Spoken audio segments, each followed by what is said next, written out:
பிரைஸ்லான். இன்றைய வசனம் சங்கீதம் 118 22 23. வீடு கட்டுகிறவர்கள் ஆகாதென்று தள்ளின கல்லே மூளைக்கு தலைக்கல்லாயிற்று, அது கர்த்தராலே ஆயிற்று, அது நம்முடைய கண்களுக்கு ஆச்சரியமாக இருக்கிறது. இந்த வசனத்தில் பார்க்கும்போது வீடு கட்டுறங்க பார்த்தோம்னா வேண்டான்னு சொல்லி தள்ளப்பட்ட கல்லை தான் மூளைக்கு தலைக்கல்லாம் வைப்பாங்க. அதே போல் நம்முடைய வாழ்க்கையில் கூட எல்லாராலும் வெறுக்கப்பட்ட நிலையில், கைவிடப்பட்ட நிலையில், அவமானப்படுத்தப்பட்ட நிலையில், நிர்கதியாக இருக்கிற ஒவ்வொருத்தரை பார்த்து ஆண்டவர் என்ன செய்ய போகிறாருன்னா, யாரெல்லாம் நீ எதுக்கும் பிரயோஜனம் இல்லை, நீ வாழ்க்கை குறித்து யாரெல்லாம் நிந்திக்கிறார்களோ, அவமானப்படுத்தப்படுறாங்களோ, அவங்கள தான் ஆண்டவர் என்ன செய்ய போகிறாருன்னா தலைக்கெல்லாம் கற்று வைக்க போகிறார். யாரெல்லாம் வெறுக்கப்பட்டு, குடும்பத்தாரால் கைவிடப்பட்டு, உற்றார் உறவினரால் கைவிடப்பட்டு நிற்கிற ஒவ்வொருவருமே தள்ளப்பட்டவங்கள தான் கர்த்தர் மூளைக்கெல்லாம் வைக்க போகிறார். மற்றவங்க பார்க்கலாம், நீ வேஸ்ட்டு, நீ எதுக்குமே பிரயோஜனம் இல்லை சொல்லலாம். ஆனால் யாரை வேஸ்ட்டுன்னு சொல்கிறாங்களோ, வேஸ்ட்டாக இருக்கிறவங்கள தான் கர்த்தர் மூளைக்கெல்லாம் வைக்க போகிறார், தலைக்கெல்லாம் வைக்க போகிறார். அது கர்த்தராலே ஆயிற்று. அது நமக்கு ஆச்சரியமாக இருக்கலாம். 1 சாமுவேலில் கூட நம்ம பார்த்தோம்னு சொன்னால் 16வது அதிகாரத்தில் கூட சாமுவேல் ஆண்டவர் என்ன சொல்கிறாருன்னா, சாமுவேல் கிட்ட சொல்கிறாரு. 16 அதிகாரத்தில் 1வது அதிகாரத்துலேருந்து நம்ம பார்த்தோம்னு சொன்னால், ஈசாயுடைய பெத்லெகேமில் இருக்கிற ஈசாயினுடைய குமாரில் ஒருத்தனை நான் ராஜாவாக தெரிந்து கொண்டேன், நீ எனக்காக நீ அபிஷேகம் பண்ணுன்னு சொல்லி ஆண்டவர் சாமுவேல் கிட்ட சொல்கிறார். அதே போல் சாமுவேலும் ஈசாய் பலி விருந்துக்கு அழைக்கிறாரு. ஈசாயி பிள்ளைங்களெல்லாம் பலி விருந்துக்கு அழைக்கும்போது அப்போ ஒவ்வொருவராக பார்த்து 6வது வசனத்தில் பார்க்கும்போது ஒவ்வொருத்தரையும் பரிசுத்தம் பண்ணி பலி விருந்துக்கு அழைக்கிறாங்க.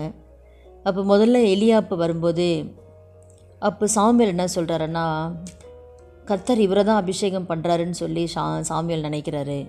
அப்போ உடனே ஆண்டவர் சொல்கிறார் சாமுவேலை பார்த்து, நீ இவன் முகத்தையும் சரீர வளர்ச்சியும் பார்க்காத, நான் இவனை புறக்கணித்தேன்.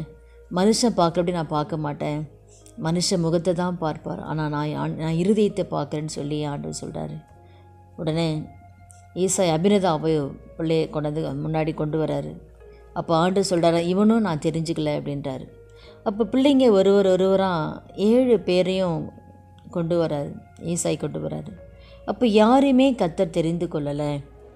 அப்போ 11ஆம் வசனத்தில் உன் பிள்ளைங்க இவ்வளோதானான்னு சொல்லி சாமுவேல் கேட்கும்போது, அவன் ஒருத்தர் இருக்கிறான், இல்லையும் ஒருத்தர் இருக்கான், அவன் ஆடு மேய்ச்சின்னுக்கிறான் அப்படின்னு சொல்லி எல்லா பிள்ளைங்களும் வரவழைச்சாங்க. ஆனால் அந்த பையன் தாவீதை மாத்திரம் தகப்பனாலும் கைவிடப்பட்ட நிலையில் பாருங்கள், அவன் ஆடு மேய்ச்சிட்டு இருக்கிற அவனை தான் எல்லாராலும் தள்ளப்பட்ட நிலையில், கைவிடப்பட்ட நிலையில், வெறுக்கப்பட்ட நிலையில், சிறுமிப்பட்ட நிலையில் இருக்கிற அந்த தாவீதை தான் கர்த்தர் தெரிந்தெடுக்கிறாரு. உடனே தாவீதை வர சொல்கிறாரு. வர சொல்லி தாவீது தான் கர்த்தர் தெரிந்து கொண்டவர்னு சொல்லி தாவீதை ராஜாவாக அபிஷேகம் பண்ணுறாங்க பாருங்கள்.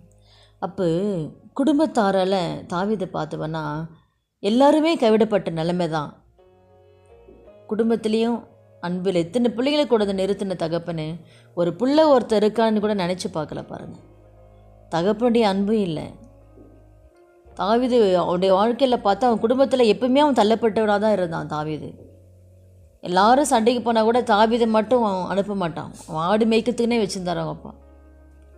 ஆனால் யாரெல்லாம் தள்ளப்பட்ட நிலையில், கைவிடப்பட்ட நிலையில், வெறுக்கப்பட்ட நிலையில், உதாசீனப்படுத்தப்பட்ட நிலையில் இருக்கிறதான் கர்த்தர் தெரிந்தெடுக்கிறாரு.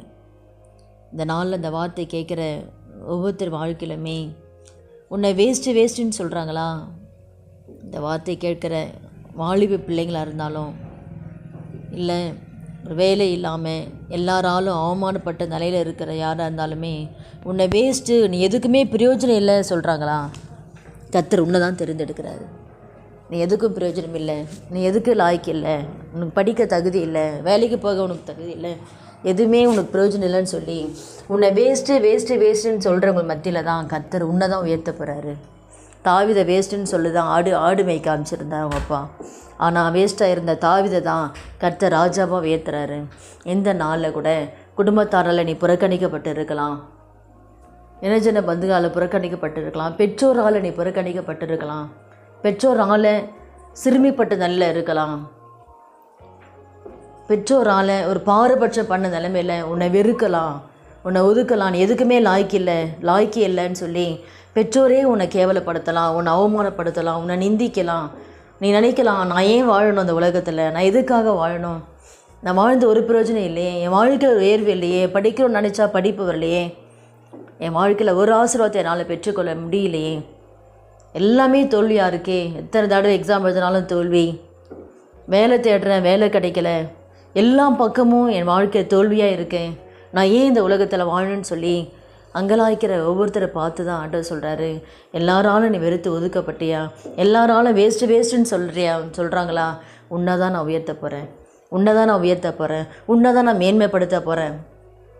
சோர்ந்து போகாத, நான் உன்னை என் கைகளை வரைஞ்சி வச்சுருக்கேன். வேஸ்ட்டுன்னு சொன்ன உன்னை தான் நான் உயர்த்த போகிறேன். தள்ளப்பட்ட கல்லாக இருக்கிறது, தள்ளப்பட்ட கல்லை தான் தலைக்கல்லாக கர்த்தர் வைக்கிறாரு. இன்றைக்கி தள்ளப்பட்ட நிலையில் இருக்கிற ஒவ்வொருத்தரை பார்த்து ஆண்டவர் சொல்கிறாரு, உன்னை தலைக்கல்லாக கர்த்தர் மாற்ற போகிறாரு. அது நம்முடைய கண்களுக்கு ஆச்சரியமாக இருக்கும். அப்போது கர்த்தர் உங்களை உயர்த்துறதை பார்த்துட்டு பார்க்குற ஜனங்கள்லாம் ஆச்சரியப்பட போகிறாங்க. ஐயோ, எப்படி இருந்தான் இவன், ஒன்றுமே தகுதி இல்லாமல் இருந்தானே, எப்படி இருந்தான், இன்றைக்கி இந்த அளவுக்கு கர்த்தர் உயர்த்தி வச்சுக்கிறாரு. தாவீது அப்படி தான் சொல்லியிருப்பாங்க. ஐயோ, ஆடு தானே மேய்ச்சிருந்தான், இன்றைக்கினா கர்த்தர் ராஜாவும் உயர்த்திருக்கிறாரு.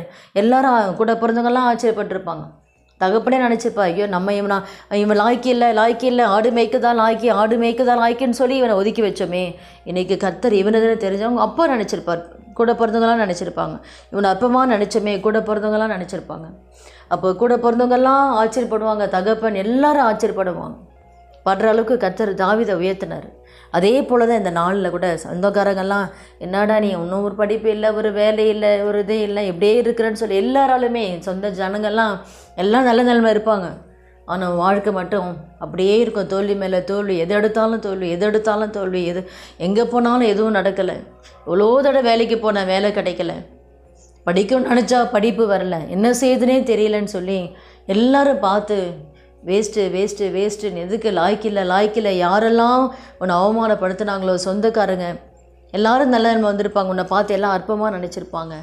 அத்தனை பேரில் கர்த்தர் உன்னை உயர்த்த போகிறாரு. தள்ளப்பட்ட கல்லாக இருக்கிறியா, உன்னை தான் கர்த்தர் உயர்த்த போகிறாரு, குடும்பத்தில் உயர்த்த போகிறாரு.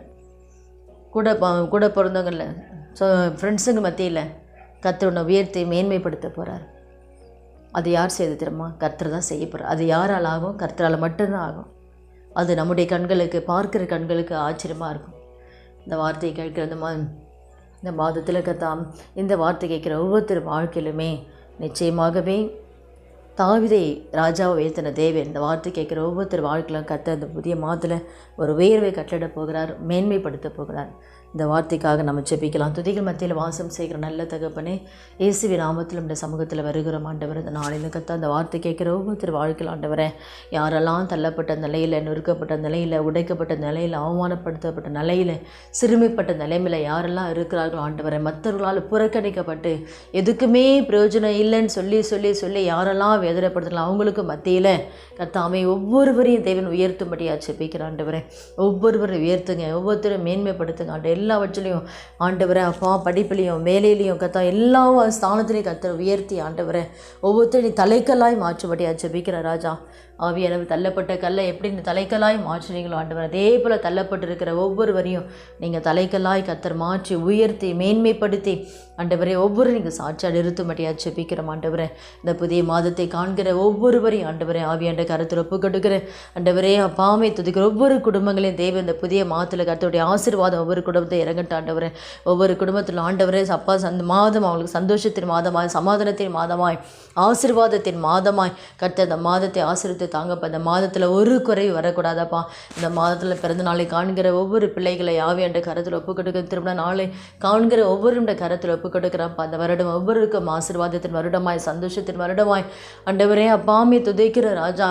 ஆண்டவரே ஒரு ஆண்டவர் பிள்ளைகள் மனமகிழ்ச்சியோடு வாழ, ஆண்டு குறைவெல்லாம் நிறைவாகி ஒரு குறைவு இல்லாமல் பிள்ளைகள் சந்தோஷமாய் வாழ கர்த்தர் உதவி செய்யுங்க ஆண்டவரே.